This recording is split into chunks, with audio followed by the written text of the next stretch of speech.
Marco Polo was one of the first explorers to ever venture outside of Europe to the court of Khan. He was seeking a way to trade spices and silk, along with some other goods. This journey would lay down the foundation for other explorers to use in later expeditions to come. Marco Polo was born September 15th, 1254, in Venice, Italy. He had a standard education where he learned about classic authors, the Bible, and gained a decent understanding of French and Italian. But he spent most of his childhood parentless. His dad and his uncle were away on a journey that took up 15 years of Marco's life. But he ended up traveling with them from 1271 to 1295. From these travels, he wrote a book called The Travels of Marco Polo.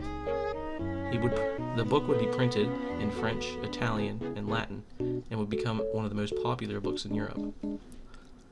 Many people believed that what he wrote about was fake, because he described rhinos as unicorns and crocodiles as large man-eating serpents, because they had not been known to man before this. The book was able, though, to influence explorers through these claims of false. Whenever he got back from his journeys, he married and had 3 daughters and continued the family business for 25 years. He died in his home on January 8th, 1324, but up until his death, he never admitted that the book was true or fiction. Marco Polo played a huge part in cartography. His book inspired Frau Mauro to make the Frau Mauro map, which is considered the greatest memorial of medieval cartography.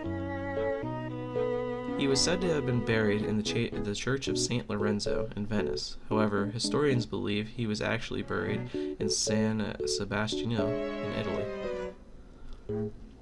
The crews and supplies needed on his journey. Marco Polo's journey had 2 people on it with him: Marco Polo's uncle, Mafia Polo, and father, Niccolo Polo. There were 2 friars that went with the Polos, but the friars turned back as soon as they saw they were reaching a war zone. Some of the supplies that were needed on the journey were food, clothing, trading items, and fresh water. Once they got to Asia, they planned to trade with the native people, so they would also need a form of transport to bring all those items back. The travel log that he wrote was penned in prison.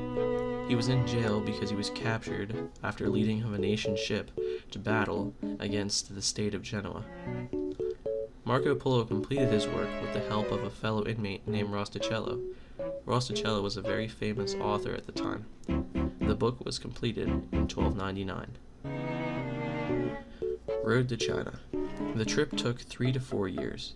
They sailed from South Venice to the Holy Land across the Mediterranean, and they traveled through Armenia, Persia, and Afghanistan, and finally to Beijing. They had horses, camels, guns, swords, and on their way back they had a joint fleet of 14 ships.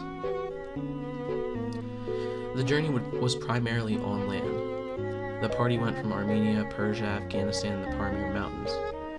There was a minor setback in Afghanistan, where Marco Polo had to set up camp for a while because he had gotten sick. Eventually, though, he got over this sickness, and Polo began to go through the desert. He loved the desert because of all the different cultures and people he met on that leg of the journey. Eventually, he would reach Beijing, where he'd meet Kublai Khan. The 2 men came to like each other, and Marco slowly climbed through the ranks of government. At first, he became special envoy. This allowed him to explore any city he pleased, such as Tibet, Burma, and everywhere over in India. Eventually, he reached the rank of governor, tax inspector, and gained a seat on Khan's own private council. This council is equivalent to the president's cabinet. Marco even got a pesa, which is a gold tablet that acts as a pass to imperial horses and lodges, and would allow him to even more extensively explore everywhere. Polo enjoyed studying China's cultural customs. He became impressed with the paper monetary system that had been put into place, and also with their coal mining system. Eventually, though, he returned home. His estimated time in China was 17 years. But because Khan didn't want him to leave, they gave him a chore on the way back. He was to accompany a princess and take her to Persia. It took 2 years to cross the ocean, and an estimated 600 crew and passengers died, leaving only 18 left on the ship. The prince for the princess also died, and so when they got there, they were left in limbo and had to wait for her to be assigned to another family. Over the time, though, they made it back to their homeland.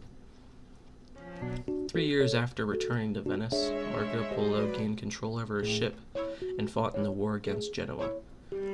He was then captured and put in a Genovese prison. There, he met a man by the name of Rosticello. He would help Polo to write his book describing his journey. The book was widely thought to be fiction because Rosticello mainly wrote fiction, and a lot of it seemed fake, with all of the rhinos being called unicorns and the crocodiles being called man-eating serpents. After his death, though, many people realized that the book was actually true. Some people didn't believe it, but overall it was accepted. Marco Polo had 3 children that would continue the family business after his death. The book he wrote influenced many explorers and led to an age of exploration.